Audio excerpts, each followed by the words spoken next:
Irmãos, vamos abrir as nossas Bíblias na carta de Paulo aos Efésios.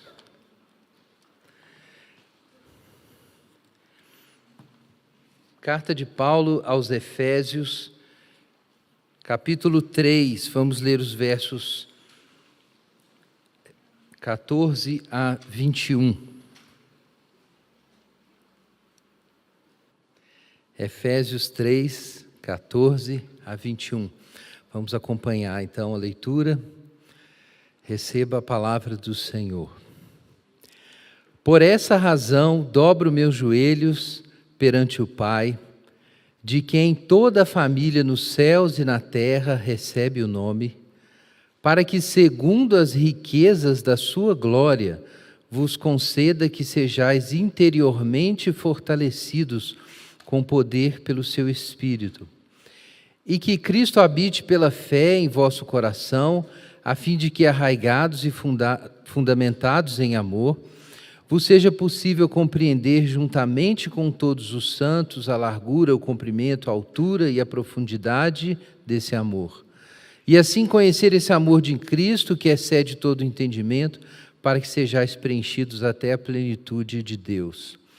Aquele que é poderoso para fazer bem todas as coisas, além do que pedimos ou pensamos, pelo poder que age em nós. A Ele seja a glória na Igreja e em Cristo Jesus, por todas as gerações e para todos sempre. Amém. Pai Santo, nós damos graças ao Senhor pela Tua Palavra e pedimos que o Senhor nos abençoe nessa manhã, nos iluminando, fazendo transparecer o que há no nosso coração, falando conosco, nos trazendo para perto de Ti, em nome de Jesus. Amém. Irmãos, nós estamos então na nossa série, seguimos na nossa série sobre os símbolos de fé e os fundamentos de fé da Igreja de Esperança. Já passamos pelo nosso primeiro deles, que é aquele especificamente protestante da introdução do Catecismo de Heidelberg, sobre o único consolo, sobre a nossa experiência da segurança da graça, unicamente por meio da fé em Jesus.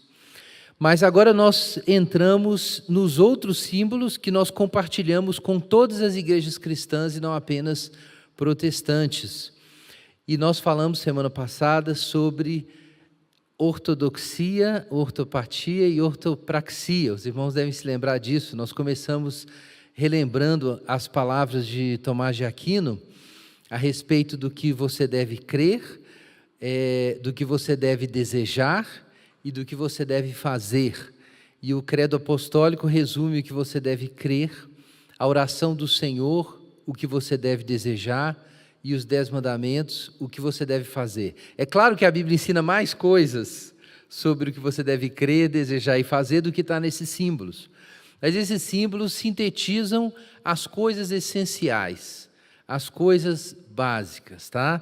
Você pode pensar nisso, né? De repente você vai descobrir que na caminhada com o Senhor há muito para aprender sobre o que fazer. Mas para você obedecer a Deus, você precisa saber o mínimo. E você não vai descobrir mais da vontade de Deus se você não se dispuser a aprender o mínimo. E por isso você precisa ter os 10 mandamentos. E o básico sobre o que desejar é aprender a viver como Jesus, que dizia que a sua comida e a sua bebida era fazer a vontade do seu Pai nos céus e completar a sua obra. E esse era o tema da oração de Jesus, né? Esse é o centro da oração de Jesus: seja feita a tua vontade, assim na terra como no céu. Então, você precisa aprender com Jesus, orando com Jesus. E também a crença, o que devemos crer.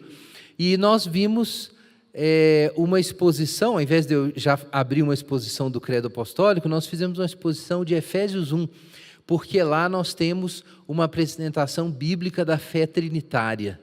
Então, nós fomos inspirados pelo credo, mas fizemos uma exposição bíblica. E lá a gente viu que o Pai é a fonte, a origem, a causa de tudo, que o Filho é o Logos, é a vontade do Pai manifesta, o Filho é a dádiva da graça e a realização da salvação, e vimos que o Espírito Santo é a comunhão, é a participação da graça de Deus. Então Paulo fala sobre isso em Efésios 1, que Deus, o Pai, planejou as coisas antes da fundação do mundo e elegeu, e então mas tudo isso foi feito para o amado, e no amado todas as coisas convergem, e nós recebemos sabedoria para compreender isso, e fomos incluídos em Cristo. Então nós nos tornamos herdeiros do amor de Deus, pelo seu Filho, e por causa disso a comunhão do Pai e do Filho se torna a nossa comunhão, e nós recebemos o Espírito Santo, e nós terminamos com a bênção apostólica, né? Em 2 Coríntios 13:13, que fala a respeito do amor do Pai, a graça de Jesus e a comunhão do Espírito Santo. Isso é toda a fé cristã, isso é a sua estrutura fundamental e seu foco. Se você lê a Divina Comédia, você vai ver que no final, nesse caso, eu não tem problema dar spoiler, né, gente? São muitas centenas de anos, a essa altura ninguém vai reclamar disso. No final da Divina Comédia, o que acontece, né?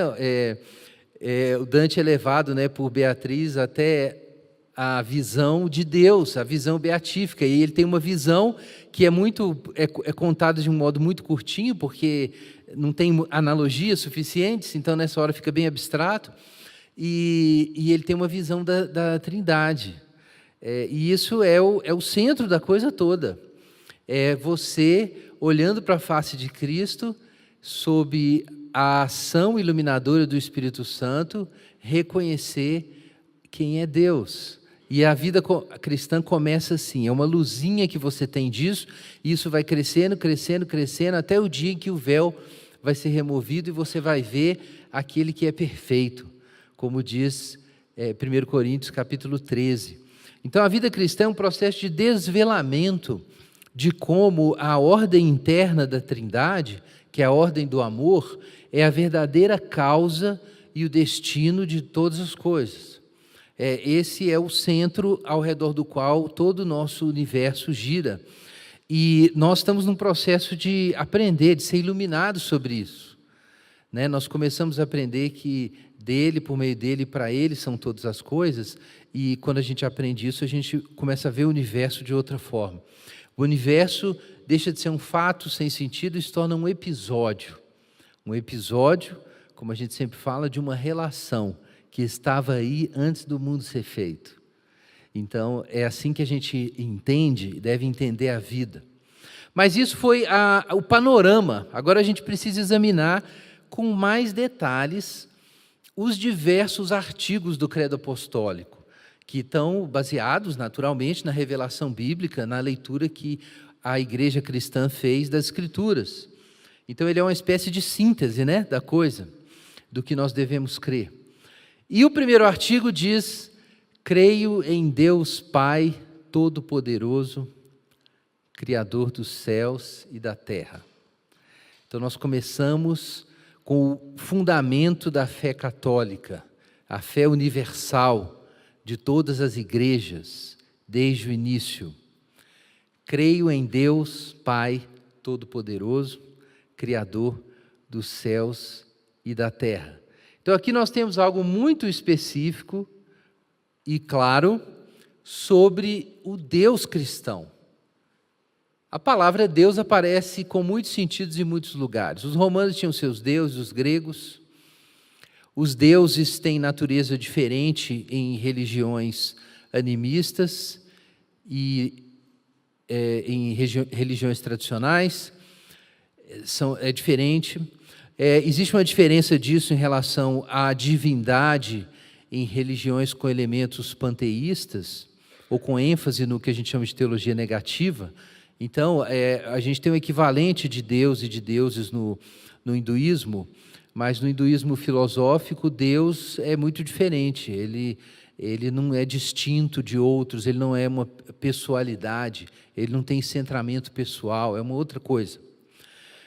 Nós temos Deus no Islã, que aparentemente tem alguma conexão, porque o Islã é inspirado no judaísmo e no cristianismo e se vê como uma religião abraâmica também, monoteísta. Existe uma distinção entre o Deus do cristianismo e esses outros deuses. Tem gente que às vezes pensa isso, né? Que no fundo todas as religiões estão adorando o mesmo Deus, mas de modos diferentes. Será? Essa minha pergunta já tem uma resposta, né? Não. Não é a mesma coisa. Não é o mesmo Deus adorado de várias formas. No máximo que dá para dizer é que existe um sentido da divindade que tem várias interpretações. A gente pode dizer isso. A ideia de uma semente da religião, ou semen religionis, está aí presente na tradição cristã há muito tempo. Calvino dizia que essa semente da religião existe porque os homens, de acordo com Romanos 1, tendo conhecimento de Deus, não o glorificaram como Deus, nem lhe deram graças, e aí se confundiram nos seus raciocínios, confundiram Deus com a criação e ficaram loucos, né, a linguagem de Paulo. Tornaram-se insensatos e mudaram a glória de Deus em imagem de homem corruptível, bem como de aves, quadrúpedes e répteis. Isso está lá em Romanos capítulo 1, verso 18 em diante. Então, existe sim um conhecimento universal de Deus que, por causa do pecado, está reprimido, e esse sentido reprimido de Deus, que não pode ser, na verdade, reprimido, explode em manifestações idólatras. Mas as definições que são construídas da divindade, ou as devoções a falsos absolutos que emergem desse processo de negação e repressão, são, na verdade, distorções de quem seria Deus. Então, a gente pode dizer que o conhecimento natural de Deus é a fonte de todas as religiões. Sim, mas a gente não pode dizer que os deuses das religiões são o mesmo Deus cristão, aí é diferente. O mesmo sentido, impulso religioso, o mesmo conhecimento natural de Deus está por trás de todas as religiões. Sim, aí a gente tem um ponto de contato. Até Paulo usou isso quando pregou aos atenienses. No livro de Atos a gente tem esse relato. Mas isso é diferente de dizer que é o mesmo Deus. Isso é diferente. O próprio Antigo Testamento mostra Deus numa polêmica com muitos deuses. E, gente, o credo apostólico sintetiza de forma bela quem é o Deus verdadeiro. O credo apostólico não apresenta uma interpretação de quem é Deus. Ele se refere ao Deus verdadeiro. E esse Deus é não apenas o Criador, assunto para a semana que vem, mas é Deus Pai Todo-Poderoso. E isso aparece aqui em Efésios 3, né? A gente acabou de ler o trecho aqui. Paulo está fazendo uma oração para que o amor de Deus tome os corações dos leitores. Porque ele está falando sobre como a graça de Deus é que nos salvou, e essa mesma graça uniu judeus e gentios em um só povo e reconciliou todo mundo. E tudo foi um ato de misericórdia que devia se expressar no que nós somos. Então Paulo ora para que nós sejamos cheios de entendimento do amor de Cristo, no capítulo 3. Para que tudo que Deus quer fazer através de nós seja feito. É interessante que quando Paulo conclui essa primeira sessão da carta, que é a sessão mais teológica, ele conclua orando para nós entendermos o amor. Porque nós vimos semana passada, esse é o tema de todo o movimento trinitário. É o amor de Deus, a graça de Jesus e a comunhão do Espírito. Então, quando Paulo, depois que ele expõe isso, ele vai orar para quê? Para a gente entender o amor. Porque você ouve a teologia da coisa, é muito legal, sistemático, bonito, mas não significa que você tem uma percepção, o sentido do amor, que você experimentou ele pessoalmente. E mesmo já tendo uma medida do amor de Cristo, Paulo fala que todos nós que somos regenerados aí, nós temos o amor de Deus derramado em nosso coração pelo Espírito Santo, que nos foi otorgado, carta aos Romanos, capítulo 5, quando ele está falando sobre justificação pela fé.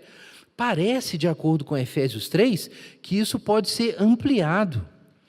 Ele fala numa linguagem aí de muitas dimensões, né? Compreender a largura, o comprimento, a altura, a profundidade, né? Paulo está orando assim, eu sei que vocês sabem que Deus ama, mas vocês não entenderam ainda o que isso significa. Então ele faz essa oração.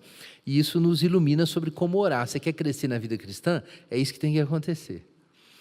E é isso que os místicos em toda a história da igreja sempre ensinaram. Mas eu não quero tratar do ponto principal aqui, da oração de Paulo, que é o tema principal que ele está orando, que é o tema do amor. Eu vou comer pelas beiradas, literalmente aqui.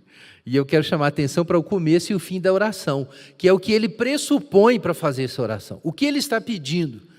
Que nós compreendamos o amor de Cristo, para nós sermos cheios com a inteira plenitude de Deus. Esse é o tema da oração. Mas o que essa oração pressupõe? Por que a gente pode orar isso?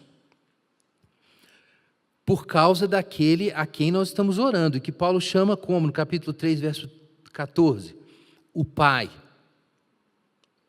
Ele está falando com o Pai de quem toda a família nos céus e na terra toma o nome. E quando ele conclui a oração, ele acredita que o Pai pode responder isso, porque ele é, verso 20, aquele que é poderoso para fazer todas as coisas, além do que pedimos ou pensamos, pelo poder que opera em nós. Tem versões que falam de infinitamente mais do que pedimos ou pensamos. Então, porque ele é o Todo-Poderoso.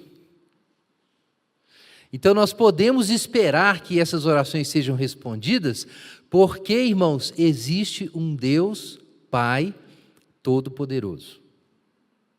E sem o Deus Pai Todo-Poderoso, o cristianismo não funciona. É por isso que esse é o primeiro artigo do Credo Apostólico. Esses são os contornos. Isso é o elementar da nossa compreensão de quem Deus é. Mas nós vamos voltar aqui nessa oração de Paulo no final. Primeiro eu quero chamar a atenção para essa expressão todo-poderoso. Essa expressão pode causar mal-estar. Muita gente não gosta da ideia de que exista um ser todo-poderoso.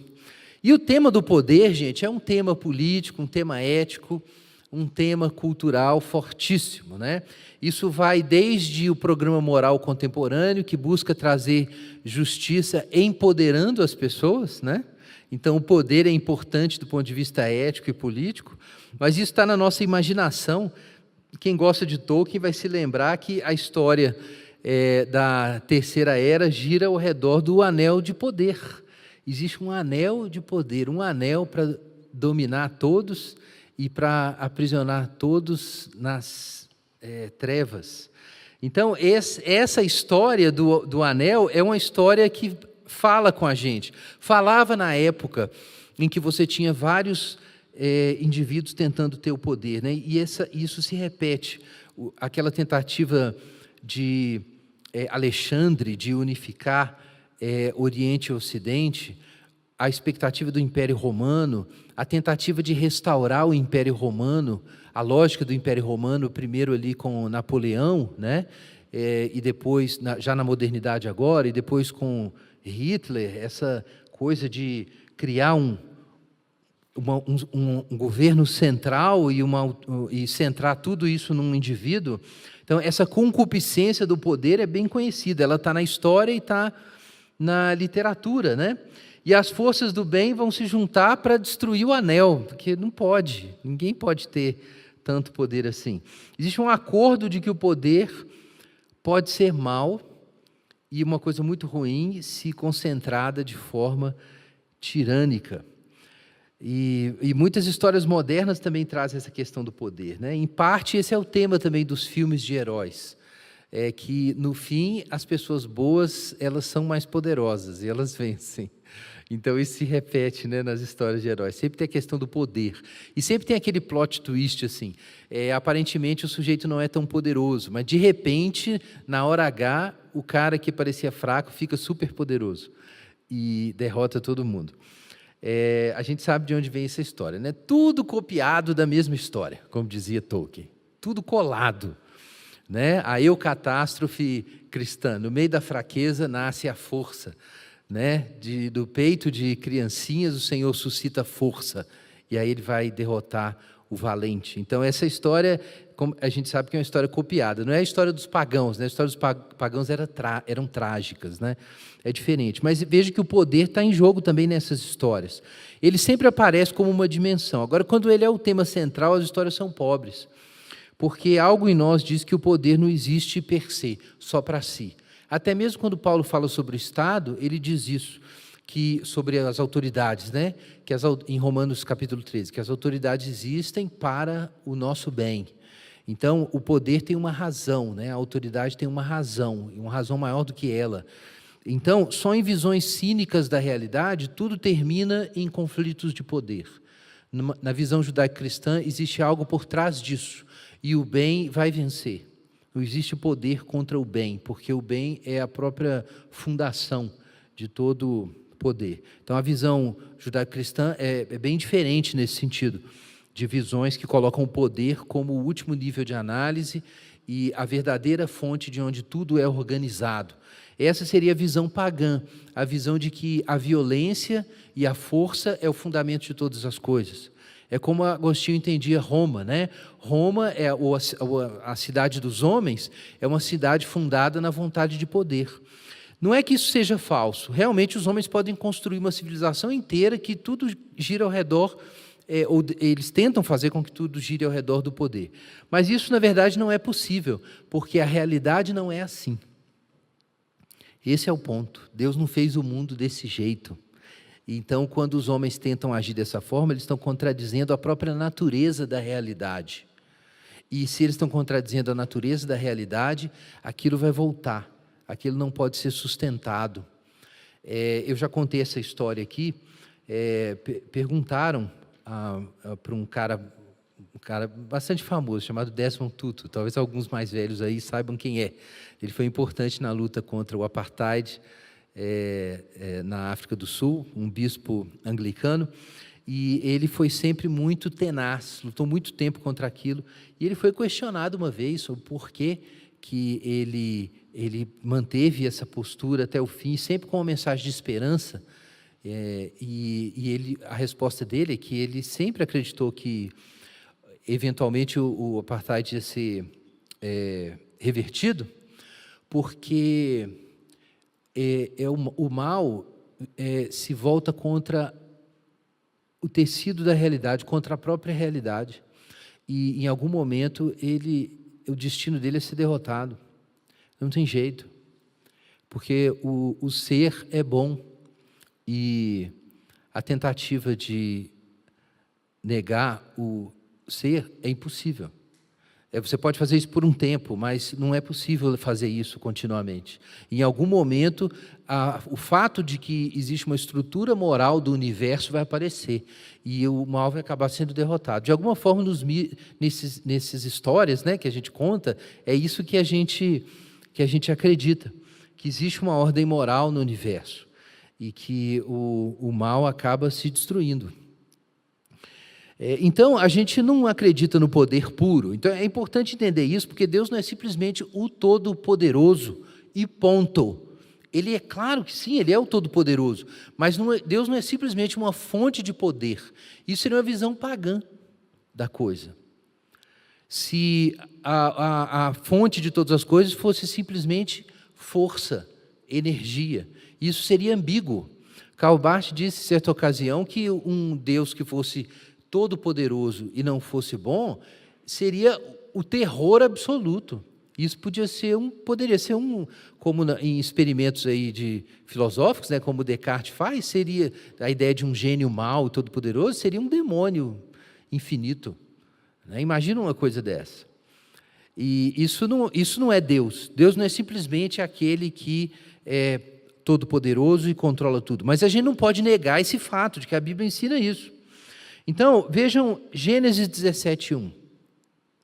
Quando Deus se manifesta para Abraão, ele foi se revelando aos poucos, e aí, em certo momento, em Gênesis 17, ele aparece e ele se revela assim: eu sou o Deus Todo-Poderoso, anda na minha presença e sê perfeito. Deus se revelou, quando ele se revelou como o Deus Salvador, imediatamente como o Todo-Poderoso. Abraão entendeu ali que ele não estava falando com uma divindade local. Ele estava falando com o Deus que, se houvessem outros deuses, ele estaria acima de todos. O Deus Todo-Poderoso. Esse título é fundamental. É fundamental para as religiões abraâmicas. Se você nega que Deus seja o Todo-Poderoso, você está fora da tradição abraâmica. Eu não estou dizendo que isso é suficiente, né? Mas, de fato, judeus, muçulmanos e cristãos concordam nisso. Eles creem no Deus de Abraão, e o Deus de Abraão é o Deus Todo-Poderoso. Por isso nós somos teístas. Isso é um fundamento muito importante na visão de mundo cristã. Nós não somos panteístas nem panenteístas. A gente não acredita que Deus seja todas as coisas, ou que as coisas sejam emanações da divindade, ou que Deus seja uma força impessoal, né? Como, por exemplo, está implicado no pensamento de Paul Tillich, um grande teólogo aí, bastante influente, um teólogo alemão, e muita gente lê ele hoje, mas ele negava que Deus fosse uma pessoa. Para ele, Deus não seria nem mesmo um ente definido. Deus seria a fonte de todo ser, para além da própria personalidade, das relações sujeito-objeto, ou seja, ele não seria nem sujeito, nem objeto, então ele não seria pessoal. E ele chamava de Deus além de Deus, né? O que é isso? Isso é uma abstração filosófica. Isso é uma abstração filosófica. Não erroneamente, muitos levantaram essa objeção contra o pensamento de Tillich e de outros teólogos modernos aí, que acham que a ideia de um Deus pessoal, que tem por assim dizer, um eu, né, e conversa com a gente, tem gente que não acredita nisso. Paul Tillich não orava. Ele não orava, porque você ora para conversar com a pessoa. Vamos dizer, você vai orar para Deus, você medita. Então ele só meditava. Tem muito teólogo que fica falando aí de Deus e tal, mas ele não acredita num Deus pessoal, então ele medita, né? E não por acaso ele se aproximou muito do budismo no final da vida. Mas isso não funciona, porque o Deus cristão não é esse Deus abstrato. Pascal fez essa crítica aos filósofos da época. Então, você deve ter ouvido essa frase famosa dele, quando ele tem a experiência com Deus, a experiência religiosa fundamental que ele relata. O Deus verdadeiro, não o Deus dos filósofos, mas o Deus de Abraão, Isaque e Jacó. Esse Deus é um Deus de experiência pessoal, um Deus que fala, mas é o Deus Todo-Poderoso. É um Deus pessoal e todo-poderoso. Em Gênesis capítulo 1, nós vamos voltar nisso semana que vem, Deus aparece criando todas as coisas. No princípio criou Deus os céus e a terra era sem forma e vazia, e havia trevas sobre a face do abismo, e o Espírito de Deus pairava sobre a face das águas. E a palavra para abismo ali é uma palavra que tinha um equivalente, né? Era um termo usado na região do Crescente Fértil para se referir, na mitologia, às águas primordiais, que eram muitas vezes vistas como uma coisa divina. Entre os babilônicos, por exemplo, era assim. Eles entendiam que existia essa divindade, que era o mar, eram os mares, eram as águas, era associada com isso, né, que era associada com o caos. O mar sempre foi associado com o caos, que eles chamavam de Tiamat. E eles acreditavam que existia isso, era a força de onde veio tudo, os deuses, tudo veio dali. Na verdade, os deuses da cidade, da cidade-estado, os deuses da ordem política, derrotaram Tiamat e organizaram o mundo. Teve uma guerra da ordem com o caos para a gente ter um mundo que funcionasse. Então, essa linguagem das águas como representando o caos como uma divindade, uma força divina original, era muito comum ali naquela região do Crescente Fértil. Isso está presente em outros mitos, essa associação. Mas na Bíblia, a gente cruza esses limites da linguagem mítica e nós não temos mais isso. Nós não temos um monte de forças divinas lutando entre si e chegando numa acomodação até a gente ter uma ordem estabelecida por assim dizer, temporariamente, por uma paz entre os deuses, né? Temporária. Então, essa ideia de que o mundo emergiu de uma guerra de deuses, tem várias culturas, você tem isso aí. Mas, na Bíblia, não existe guerra de deuses. Não tem nada disso. Até mesmo o abismo, as águas, são inertes, foram criadas por Deus. São simplesmente um material a partir do qual Ele vai fazer as coisas. Até mesmo palavras usadas para se referir a corpos celestes, que eram nomes de deuses, né? Hoje, quando a gente fala de Júpiter, a gente só pensa num planeta. Mas os romanos, quando falavam de Júpiter, para eles era a divindade. Era a divindade associada com aquele planeta, né? Com aquele corpo celeste. Eles pensavam numa divindade mesmo. E era assim na época. E intencionalmente, Moisés, quando escreve ali Gênesis capítulo 1, ele não usa os termos empregados para se referir a divindades. Quando falar do sol e da lua. Qual é a linguagem de Gênesis? Luzeiros. Nós vamos voltar nisso semana que vem. Luzeiros. Então, para não dizer o nome dos deuses, porque ele nega a sua existência e sua importância, então Moisés fala assim, e Deus colocou umas lâmpadas no céu. Ele colocou as lâmpadas, uma lâmpada para o dia e uma lâmpada para a noite. E pôs as estrelas, e não usou os nomes das divindades, porque não tem nada disso, são lâmpadas. De certa forma, o teísmo, de certa forma, ele dessacraliza, ou ele dessacraliza parcialmente a criação. De repente, a criação é só criatura. Né? Chesterton fala isso de uma forma muito bela, se referindo a São Francisco, quando ele diz que em São Francisco, o Sol e a Lua não são nem forças de um universo inóspito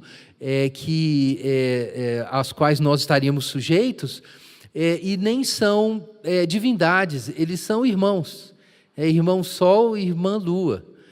A natureza é nossa irmã, porque ela tem o mesmo pai, é o que diz Chesterton. Então, não é que ela é dessacralizada no sentido que os modernos dessacralizam, como se a gente existisse num universo caótico e vazio, sem propósito e sem significado, e a matéria é só matéria. Não é isso. A matéria é nossa irmã. Os sols e as galáxias são nossos irmãos, por assim dizer, né? Mais velhos, que eles foram feitos antes de nós. Mas eles não são mais forças divinas e nós não estamos na mão deles, por assim dizer. Então, o universo do judeu, de Gênesis 1, é muito diferente do universo dos pagãos. É outro universo. Mas existe o caos, existe o mar primordial, que era assim que eles imaginavam a coisa. Existe o abismo, mas o abismo não é Tiamat. Deus não é Marduk. Ele não vai derrotar Tiamat para fazer o mundo. Ele simplesmente fez o mundo assim, desorganizado. Os mares estão na mão dele, e aí ele começa a organizar as coisas. Então ele cria a expansão, separa as águas de cima e as águas de baixo, que é assim que ele vai organizando. Aí depois ele separa a terra, a porção seca das águas, e aí Deus continua reinando sobre tudo. Salmo 29 diz que o Senhor está entronizado sobre o dilúvio. O Senhor se assenta como rei para sempre. O que foi o dilúvio? Foi exatamente o momento em que Deus disse assim, vou julgar esse mundo. Então aí Deus permitiu que a desordem do início da criação retornasse. Isso que foi o dilúvio. E aí, quando ele realizou seu propósito, ele ordenou que as águas voltassem. E ele continua controlando todas as coisas. Ele reina sobre o dilúvio, porque ele é o Todo-Poderoso. Não existe nada para além de Deus, fora de Deus, que escape à soberania e o poder de Deus. É isso que significa dizer que Ele é todo poderoso. Até mesmo o caos está na mão de Deus. Até mesmo, como Lutero dizia, até o diabo é o diabo de Deus. Isso pode ter soado estranho aí para alguns irmãos. Mas Satanás não pode escapar dos planos de Deus. Satanás não pode derrotar a Deus. Jó 42:1, nós lemos isso. No final daquela iluminação, porque ele não entendia porque estava sofrendo, ele não entendia o que tinha de errado. Deus não podia ser injusto, mas ele também não tinha feito nada errado, porque ele estava sofrendo. E aí tinha esse problema, né? O problema do sofrimento, o problema do mal, e cada um dos amigos de Jó dava uma resposta. E no fim Deus disse: olha, todo mundo errou, e você, Jó, o que você não entendeu? E aí Deus faz uma demonstração da sua glória, da sua sabedoria, do seu poder, e fala assim: Jó, você entende alguma coisa do que eu estou fazendo? Onde você estava quando eu fundei o mundo? Quando eu coloquei as estrelas no céu, as constelações, onde você estava? E aí Deus fala assim com Jó, e dá uma série de revelações, e quando chega no final, Jó 42, a ficha cai, e aí o Jó diz assim: bem sei que tudo podes, e que nenhum dos teus planos pode ser frustrado. Então, é muito importante entender isso. Tem muita coisa para você aprender com Deus, mas você não vai aprender nada se você não tiver a coisa fundamental. Eu sou o Deus Todo-Poderoso. Começa aí. A nossa fé começou com Abraão. Paulo diz isso em Romanos. Abraão é o pai da fé. E a primeira coisa que Abraão entendeu é que esse Deus que estava fazendo promessas era o Todo-Poderoso, e que ele tinha que viver nesse universo. Eu sou o Deus Todo-Poderoso, anda na minha presença e ser perfeito. Você está na presença de um Deus que controla tudo e que pode fazer qualquer coisa. Então você tem que viver nesse universo. Quantas pessoas abrem mão disso? Teólogos conhecidos aí que alguns anos atrás estavam pregando em igrejas reconhecidos, hoje adotam visões panenteístas, negam que Deus seja soberano, que Ele controle todas as coisas. Acontece um desastre, né, um tsunami, como aconteceu aí há muitos anos, e o pessoal fala assim: não, isso aí não tem nada a ver com Deus, não é possível, então Deus não é todo-poderoso. E aí negam os fundamentos, como se não existissem vulcões, terremotos, pragas, guerras, doenças, e tudo que acontece hoje não existisse na época de Abraão, da época de Davi. Inocentes morrem há muito tempo, desastres naturais acontecem há muito tempo. No meio dessa confusão toda, a fé num Deus todo-poderoso e a esperança num Deus todo-poderoso emergiu. Se Deus, afinal, não for todo-poderoso, e você quiser livrar a cara de Deus, porque você pensa assim: eu não vou crer num Deus que deixou eu ficar doente. Eu não vou crer num Deus que deixou o assassino matar a criança. Eu não vou crer num Deus que deixou ter um desastre natural. Eu não vou crer num Deus desse. E aí você já diz que você dá as regras, né? Eu não sei o que Deus está fazendo, mas não pode fazer nada que eu não aceito. E aí você começa com essa mentalidade e coloca as coisas dessa forma. Por acaso você é mais justo do que Abraão? Mais sábio do que Moisés? Mais fiel do que Davi? Entende mais de Deus do que Isaías ou Jeremias? A sua fé é mais pura do que a de Jeremias, que viu Jerusalém pegar fogo e ser destruída, e mesmo assim não perdeu a fé? Você, por acaso, tem padrões melhores do que Jesus Cristo, que continuou crendo em Deus até o fim?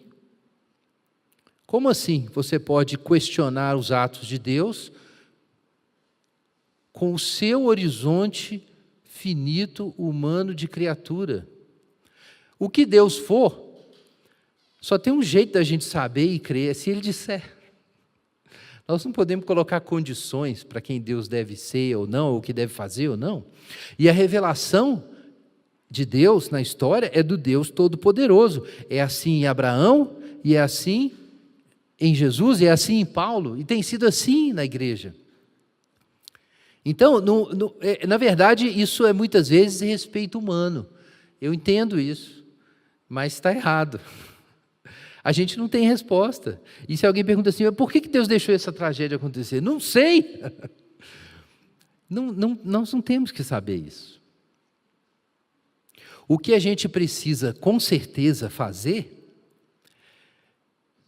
é não ser engolidos pelo mal quando ele se manifesta. Isso é o que a Bíblia nos ensina, o que Jesus fez. Ele continuou crendo até quando ele não compreendia. Deus meu, por que me desamparaste? Naquele momento de finitude ali, tinha fios soltos para Jesus, mas ele não apostatou. A tentação é sempre essa. É como a mulher de Jó que chegou para ele e disse aquilo: amaldiçoa teu Deus e morre, chuta o pau da barraca. Mas nós não podemos resolver esse problema dessa forma. Tem muita coisa que a gente não entende. Mas pensa comigo, acompanha meu raciocínio. Se você quiser proteger o seu coração da decepção e livrar a cara de Deus de ser alegadamente responsável pelo mal XYZ, negando que Deus é o Todo-Poderoso, então veja a implicação disso. Se Deus é o Todo-Poderoso e não é responsável, não é o Deus Todo-Poderoso e não é responsável de nenhuma forma, controla o mal, Deus pode acabar com o mal? Não. Se Deus não é todo-poderoso, Ele não pode vencer o mal. Ele não sabe nem de onde veio. Como é que Ele pode garantir que Ele vai vencer? Pensa nisso, irmão. É muito cara essa mudança teológica, de você querer um Deus mais adaptado à sensibilidade moral do homem contemporâneo, que não faria mal a uma mosca. E aí você quer um Deus que seja de acordo com isso. Um Deus de acordo com os sentimentos da cultura weird, né? Você quer um Deus desse jeito. E aí você corta fora a onipotência. Então Ele não é mais o Todo-Poderoso. Nesse caso, pode Deus derrotar o mal? Pode Deus dar uma solução para o mal? Então a resposta é evidente. É claro que não. É claro que não. Não existe esperança num Deus que não seja todo-poderoso, porque Ele está no mesmo barco que você, Ele só é grande. Mas Ele está no mesmo barco, Ele também está tentando, o seu barquinho, ok, você de repente está no salva-vidas, né? E aí Deus passa com o seu barco maior, né? E Ele vai e joga para você ali uma corda, puxa você para o barco deles e fala: que bom, que quentinho. Né? Então Deus veio aqui e me resgatou. Só que vocês ainda estão navegando no mar do caos, no mar infinito do caos, que existia antes de Deus e continuará existindo para sempre, e que nem Deus conhece. Deus não domina, não está na mão dele. O Deus que não é todo-poderoso é a projeção no céu do governante que nós gostaríamos de ter nas nossas sociedades democráticas liberais.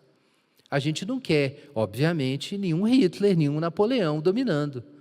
Então a gente projeta no céu isso e pensa assim: já que nós somos pessoas democráticas, a gente não pode estar num universo que tem um cara que domina tudo. Né? Nós somos pessoas democráticas que respeitam os limites dos outros. Imagina isso, um Deus que determina o que eu vou fazer e o outro vai fazer e não me pergunta antes. Isso é inaceitável. Tá em contradição com o contrato social. Então ele não pode existir. Não tem Deus Todo-Poderoso. Quem faz essa observação, inclusive, é C.S. Lewis. Né? Na sociedade liberal democrática, a gente precisa imaginar Deus como um presidente com poucos poderes. Se possível, a gente botaria até um parlamento lá. Mas não adianta fazer esse tipo de projeção. Isso é falta de autoconsciência. A gente não pode fazer isso. Não é muito diferente nesse sentido, de homens que adoram árvores, né, que cultuam forças da natureza. A gente está projetando a nossa cultura lá no céu. Não pode ser isso. A fé em Deus tem que ser baseada na sua autorrevelação e não nas nossas expectativas. E foi assim com Abraão. Deus apareceu e falou assim: eu sou o Deus Todo-Poderoso, agora você vai sair daí e vai para lá. E eu vou fazer uma coisa com você diferente. Foi a mesma coisa com Moisés. Deus se manifestou para Moisés e Moisés falou: peraí, mas em nome de quem que eu vou? O que eu vou dizer? Você é quem? Aí Moisés respondeu assim: eu não sou ninguém que você conheça. Não dá para comparar. Eu sou o que sou, eu sou o que serei. Não tem comparação com o que você já achava. Não é nenhuma das divindades que vocês já honram. Não é nem uma adaptação delas. É um negócio tão diferente que não adianta te explicar, Moisés. Vamos andar comigo e você vai ver o que é. E é assim que a gente conhece Deus. Ele vai agindo e se manifestando e a gente vai entendendo quem Ele é. E não tem outro jeito. Então, se a gente chegar para Deus querendo dar as cartas, a gente não vai conhecer Deus. A gente vai fazer falsos deuses e vai ficar, como diz Paulo, o altar lá do Deus desconhecido, né? Que a gente sabe que ele está lá, mas a gente não fala com ele. Mas é o único que era verdadeiro. É o que Paulo diz aos atenienses. Eles tinham um monte de deuses lá. E Paulo falou assim, nossa, vocês são religiosos, honram muitos deuses, e eu vou falar do único que é verdadeiro. É aquele ali que vocês escreveram, agnostos theos, é o que vocês não conhecem. Esse é o que eu vou anunciar. Está lá, Atos. Então, eu queria que isso fosse bem compreendido, irmãos, esse ponto de que Deus é o Todo-Poderoso e Ele não apenas tem todo o poder, mas Ele governa todas as coisas e seus planos não podem ser frustrados. E isso significa, consequentemente, que compreender de modo exaustivo as obras de Deus está além do nosso alcance. Porque isso já coloca problemas imensos. Por que Deus fez o universo desse jeito e não de outro? Por que existe sofrimento? Por que existe o mal? A gente não consegue resolver esses problemas. Então, o cristão, e não só o cristão, quem está na fé abraâmica, ele precisa administrar isso, ele precisa lidar com isso. Que ele crê num Deus incompreensível. Um Deus que pode fazer todas as coisas e cuja sabedoria está além do nosso alcance. Mas a gente continua crendo nele. É o único Deus que pode dar solução para esse universo. O Deus Todo-Poderoso. Agora, irmãos, é claro que isso pode levar a gente para um outro lado, que é o que eu procurei destacar. Deus é simplesmente uma força sem sentido, sem propósito. É isso, então? Deus é o poder absoluto, ou a potestas absoluta, como diziam alguns filósofos medievais, e ponto. Ele podia ter feito qualquer coisa, ele podia ter feito o mal ser o bem e o bem ser o mal. Ele é uma força sem coloração moral, sem coloração ética? É claro que não. Se você ler aí Deuteronômio, capítulo 32, nós temos o Cântico de Moisés, e eu gosto muito desse cântico. Ele tem algumas versões musicadas aí, eu lembro, criança, minha avó cantando isso aqui. Mas diz o Deuteronômio, capítulo 32, verso 4, porque proclamarei o nome do Senhor, engrandecei o nosso Deus, Ele é a rocha, suas obras são perfeitas, porque todos os seus caminhos são justos. Deus é fidelidade, nele não há pecado, ele é justo e reto, não há injustiça. Meus irmãos, Deus é o Todo-Poderoso, mas ele é bom. Quando Deus faz coisas que envolvem sofrimento e envolvem ação maligna, inclusive de Satanás, isso faz parte da nossa fé. Nós entendemos que Deus só faz o bem. Mesmo quando Ele está usando o mal, Ele faz o bem. Você pode pensar assim, mas Deus pode usar o mal? Eu quero te lembrar de que a nossa fé está baseada na cruz de Jesus. E na cruz de Jesus o mal estava todo ali, gente. Aquilo foi a maior festa do mal que já aconteceu. Estava ali Satanás, os impérios, todo mundo ali articulado para matar o Filho de Deus. E Deus, enquanto pessoas e seres sobrenaturais estavam fazendo o mal, Deus estava fazendo o bem. Deus também é o Todo-Poderoso por isso. Porque até mesmo quando as criaturas recebem a liberdade para fazer o mal que elas fazem é usado para cumprir o bom propósito de Deus. E aí ele se mostra realmente, totalmente Todo-Poderoso.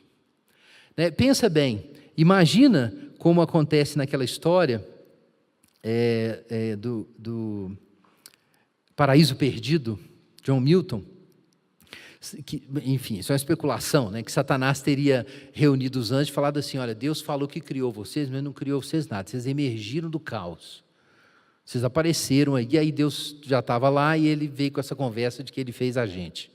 Então Satanás foi juntar os anjos e contou essa história para eles lá. Sei lá se foi isso, né? Mas enfim, é uma história, né? Uma peça literária. Mas é interessante pensar nessa possibilidade, né? Que ele tenha contado essa história. Então alguém podia pensar assim entre os anjos, falar assim, é mesmo, hein? Será que Deus só apareceu aqui e falou que ele domina o pedaço, mas ele não controla nada? Para você saber que Deus é todo poderoso, você teria que ser Deus, né? Porque aí você sabe que você controla tudo. E se você é uma criatura, como você vai saber disso?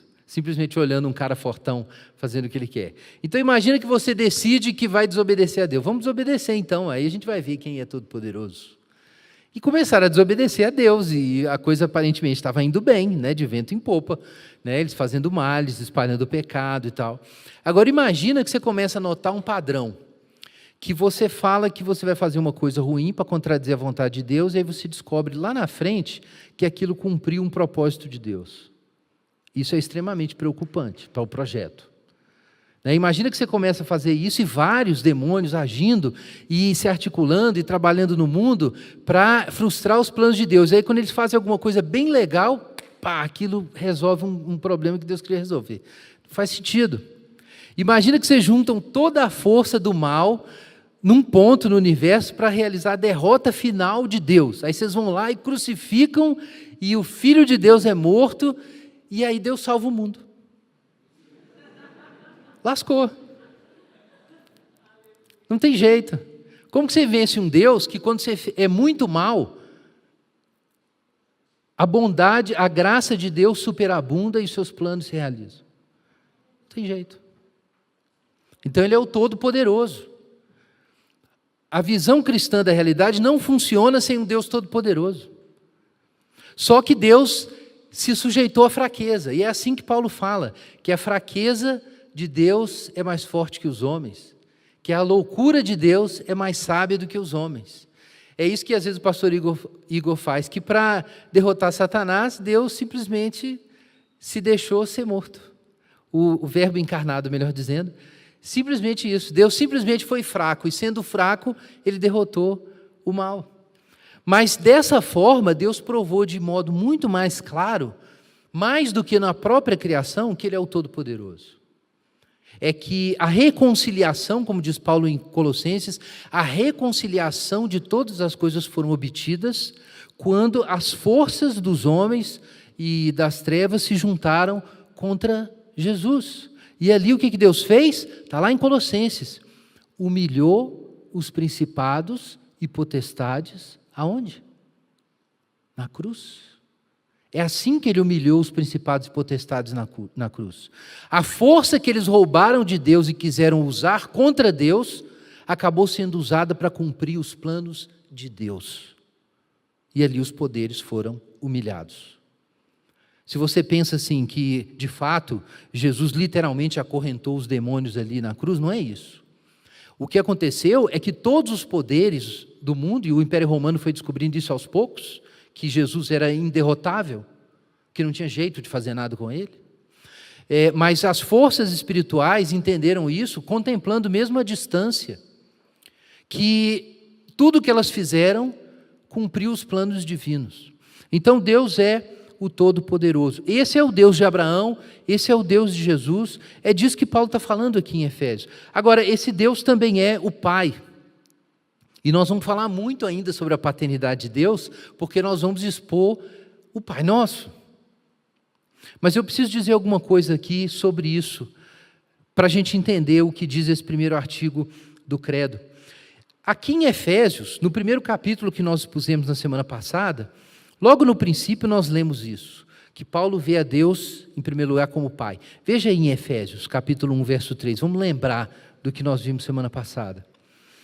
Bendito seja o Deus e Pai de nosso Senhor Jesus Cristo, que nos abençoou com todas as bênçãos espirituais nas regiões celestiais em Cristo, como nos elegeu nele antes da fundação do mundo, para sermos santos e irrepreensíveis diante dele em amor, e nos predestinou para si mesmo, segundo a boa determinação da sua vontade, para sermos filhos adotivos por meio de Jesus Cristo, para o louvor da glória da sua graça, que nos deu gratuitamente no amado. Essa é a primeira sessão desse hino de Paulo, sobre a nossa salvação pela Trindade. E aqui nós temos o Pai. Paulo louva o Pai e diz, bendito seja Deus e Pai do Senhor Jesus. Veja que ele é, em primeiro lugar, o Deus e Pai do Senhor Jesus. E Jesus é o amado, é o que diz o versículo 6. Agora, veja que o nosso texto fala sobre Deus fazendo coisas antes da fundação do mundo. Quero chamar a atenção para isso. Em Gênesis 1, nós temos o Deus Todo-Poderoso, controlando, criando o caos, e controlando o caos e organizando o seu universo. Deus controla o processo inteiro, em Gênesis 1. Ali nós temos um Deus revelado a partir do seu poder. Mas e antes? Porque a criação tem um começo. O que havia antes de Deus criar e mostrar o seu poder na natureza e na história? O que havia antes de Deus mostrar esse poder? Certamente Deus já era o Todo-Poderoso, Ele era onipotente, por isso Ele criou o mundo. Mas Ele ainda não tinha usado todo o seu poder. Quer dizer, se é que é possível isso, né? Não pode usar todo, não tem todo o poder, porque Ele é infinito. Mas Deus ainda não tinha realizado esse gesto, o gesto criativo. Quem era Deus antes de criar? A gente diz que Deus é o Criador, está no artigo 1. Creio em Deus Pai Todo-Poderoso, Criador dos céus e da terra. Mas, e antes de Deus criar? O mundo tem começo, a gente tem toda a evidência disso hoje. Como que era antes desse mundo, antes dos homens, dos animais, desse sistema solar, das galáxias, antes dos anjos? O que havia, irmãos? O que havia na linguagem aqui de Efésios antes da fundação do mundo? Ele seria o Criador, mas ainda não era, ainda no sentido lógico, não temporal, porque Deus criou o tempo. O que havia antes de tudo? Irmãos, havia o Pai. Antes de ser o Criador, Deus era o Pai. Deus podia não ter criado o mundo? Esse é um ponto importante na tradição cristã, a liberdade divina. Deus criou o mundo porque quis. Se Ele não quisesse criar, não tinha criado. Se Deus não tivesse criado esse mundo e não tivesse criado nenhum mundo, Ele seria potencialmente, mas não efetivamente o Criador. E se Deus não fosse o Criador, o que Ele seria? O Pai. Essa é uma verdade muito importante. É por isso que o credo apostólico diz, antes de dizer que Deus é o Criador, que Deus é o Todo-Poderoso, e de dizer todas as outras coisas, ele diz que Deus é o Pai. Esse é o primeiro e o nome principal. É o nome principal. Jesus se relacionava com Deus como Pai. E esse foi o grande escândalo, né? Se você ler João 5, você vê que os judeus estavam loucos com ele, porque ele ficava chamando Deus de Pai e se fazendo igual a Deus.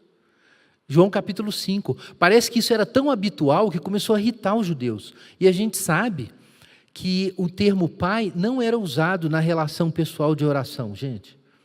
Em poucos lugares aparece posteriormente Deus sendo chamado de pai no sentido amplo, né? Dos homens ou de Israel. Mas a linguagem de Deus como pai interpessoal, Joaquim Jeremias mostrou isso, ela só foi aparecer no sul da Europa, na Idade Média. Não existia essa linguagem na época de Jesus. E de repente Jesus estava falando, meu pai para cá, meu pai para lá. Quem que é seu pai? O pessoal nem entendia. De quem você está falando? Estou falando de Deus. Então isso foi chocante. Ninguém esperava isso. Ninguém falava com Deus desse jeito. Estava fora da experiência deles. E Jesus fala isso com os seus discípulos. A gente viu também isso na outra semana. Em João capítulo 14, quando ele está dizendo que tem que ir embora, que não é para eles ficarem com os corações perturbados, e ele está indo para o Pai, aí Filipe perguntou, né? Mostra-nos o Pai, e para isso nos basta. E aí Jesus falou assim, como assim, Filipe? Você está andando comigo há tanto tempo, quem vê a mim vê ao Pai. Jesus, então, é aquele que revela o Pai. Em Mateus capítulo 11, verso 27, a gente lê o seguinte, Jesus diz a certa altura, todas as coisas me foram entregues pelo Pai, e ninguém conhece o Pai senão o Filho, ninguém conhece o Filho senão o Pai, e ninguém conhece o Pai senão o Filho e aquele a quem o Filho o quiser revelar.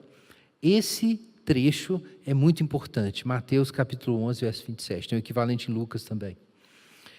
Jesus diz que ninguém conhece o Filho senão o Pai, ou seja, tem algo sobre a identidade de Jesus que ninguém sabe, que nem mesmo os anjos, a gente pode dizer, saberiam. E por outro lado, existe algo sobre Deus que ninguém conhece, só Jesus. Ninguém conhece o Pai senão o Filho. O que Jesus diz nesse texto, e está implicado no seu ministério, é que existia algo entre ele e Deus que ninguém conhecia, que estava oculto, que era um mistério. E só tem um jeito de acessar esse conhecimento. Ninguém conhece o Pai senão o Filho e aquele a quem o Filho quiser revelar. Os irmãos estão entendendo a profundidade desse mistério?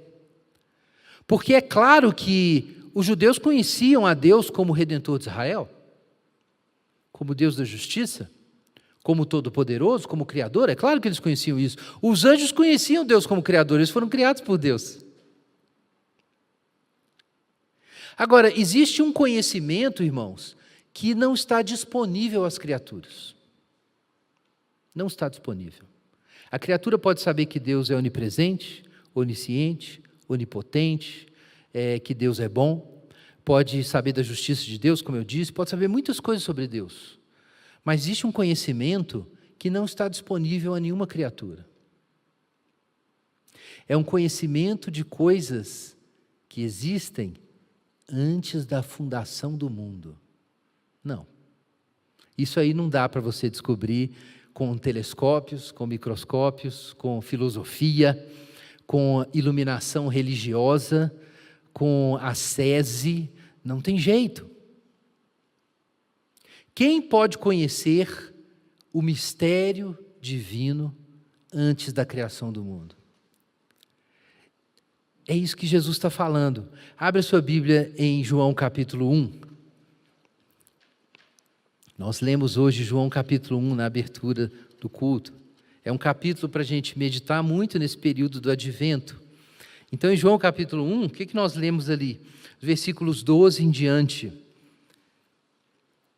Sobre o Logos. A todos os que o receberam, aos que creem no seu nome, deu-lhes a prerrogativa de serem feitos filhos de Deus. Vejam que Jesus traz alguma coisa, que é o conhecimento de Deus como Pai, os quais não nasceram da linguagem humana, nem do desejo da carne, nem da vontade do homem, mas de Deus. E o Verbo se fez carne e habitou entre nós, cheio de graça e verdade, e vimos a sua glória, como a glória do unigênito do Pai. Agora veja o verso 17. Porque a lei foi dada por meio de Moisés, mas a graça e a verdade vieram por meio de Jesus Cristo. Ninguém jamais viu a Deus. O Deus unigênito que está no seio do Pai foi quem o revelou. Irmãos, nenhum anjo do céu, nem o arcanjo Miguel, sabia o que significava estar no seio do Pai. Porque esse é o conhecimento da relação divina de Pai e Filho, que é incriado. Ele não é algo que nasceu da ordem temporal. A relação de Deus como Criador com as criaturas nasceu quando Ele criou, mas a relação de Deus como Pai do Logos, Jesus, antes da encarnação, nunca teve início. Ela é divina e incriada. Então, quando Jesus se manifesta, nós conhecemos algo sobre o mistério de Deus, e não apenas sobre a relação de Deus conosco como criaturas. Através de Jesus, irmãos, nós somos levados a conhecer a relação de Deus com Deus. Não estou falando da relação de Deus com criaturas, com anjos, com querubins, com as galáxias, com os seres humanos. É a relação de Deus, o Pai, com o Deus unigênito. Essa relação existia antes do mundo e foi a razão por que o mundo foi feito. Quem podia revelar isso? Ninguém nem sabia disso. Só um podia revelar essa relação: o Filho. E quando ele se encarna e vive a sua vida diante dos discípulos, a relação eterna, divina, incriada, que é a causa do mundo, se torna a caminhada de um homem judeu no mundo. A relação divina e incriada é transportada para a ordem do tempo, para a ordem da história, e testemunhada pelos discípulos. E quando alguém é iluminado pelo Espírito Santo e se torna irmão de Jesus, ele é transportado para essa relação. Por isso, Pedro diz que nós nos tornamos participantes da natureza divina. A gente não vira Deus, mas a gente é transportado para uma relação que é eterna, divina e anterior à própria criação. Isso é o que significa ser filho de Deus. Ser filho de Deus não é só que você foi liberto do inferno, que você teve seus pecados perdoados, que você vai poder ir para o céu, que você vai ter uma ressurreição física. Irmãos, é algo que inclui tudo isso, mas é muito mais do que tudo isso. É o que está em Efésios, a gente leu no Efésios capítulo 3. Por essa razão, dobro meus joelhos perante o Pai, de quem toda a família nos céus e na terra recebe o nome. Você herdou esse nome. O nome do Pai de Jesus Cristo. Você herdou a participação na família, a família que é a razão da existência do mundo, porque Deus fez todas as coisas por meio de Jesus e para Jesus, o amado, seu Filho. Irmãos, então crer no Deus cristão é muito mais do que crer que existe um ser divino poderoso. É muito mais. O Deus cristão não é exatamente o Deus do Islã. E ele não é também exatamente o Deus do judaísmo, porque, como o próprio João diz, a lei veio por intermédio de Moisés, mas a graça e a verdade vieram por meio de Jesus. Irmãos, vejam a riqueza que está implicada no primeiro artigo do credo. Creio em Deus Pai Todo-Poderoso. Nós cremos no Deus Todo-Poderoso, Deus do Antigo Testamento, o Deus de Abraão, o Deus que controla todas as coisas, e nós podemos não saber por que Deus fez o mundo ser desse jeito, mas a gente sabe que o mundo é desse jeito porque isso é apropriado. A gente não sabe por quê. Isso é apropriado, mas você pensa assim, para mim não parece apropriado. Meus irmãos, é apropriado para o filho dele. Deus fez o mundo para o seu filho, não foi para você. Deus Todo-Poderoso fez o mundo para o seu Filho. Ele fez como Pai. Ele usou o seu poder para dar para o seu Filho um mundo e para dar ao seu Filho uma noiva. Essa é a razão do mundo existir. O mundo existe porque Deus é o Pai de Jesus. E aí Deus usou a sua onipotência para criar um universo e uma história e para criar a igreja e para dar tudo isso para o seu filho, como Jesus disse, porque tudo foi dado para ele. Quem sabe a razão por que Deus faz todas essas coisas é Jesus. Especular e se revoltar contra Deus não adianta nada. Pega com Jesus que você talvez saiba alguma coisa no futuro. Porque tudo existe por causa dele, para ele. Ele é antes de todas as coisas, ele é a razão de tudo isso. Então, irmãos, eu gostaria que a gente tivesse isso em mente. É por isso que nós temos segurança, porque nós temos um Pai que é o Todo-Poderoso. Se ele fosse só o Pai, a gente não sabia se ele ia realmente levar o universo ao seu destino. E se ele fosse só Todo-Poderoso, a gente não podia ter segurança. Mas ele é o Pai Todo-Poderoso. Esse é o Deus da nossa fé. E é a esse Deus que a gente deve orar. É o que está aqui em Efésios capítulo 3. É um Deus que é o Pai, que nos incluiu na sua família e que controla todas as coisas e pode fazer mais do que nós pedimos ou pensamos. Amém? Vamos orar. Enquanto a gente se prepara para a ceia do Senhor, peça a Deus para purificar sua mente de visões distorcidas sobre Deus e aproximar seu coração dessas verdades. Peça a Deus para se dirigir a Ele pelo auxílio do Espírito Santo, como Jesus se dirigia a Ele. Como Paulo nos ensina aqui que a gente deve se dirigir a Ele. Peça para o Espírito Santo visitar a sua vida, visitar seu coração e fazer isso em você, enquanto a gente se prepara para a ceia do Senhor.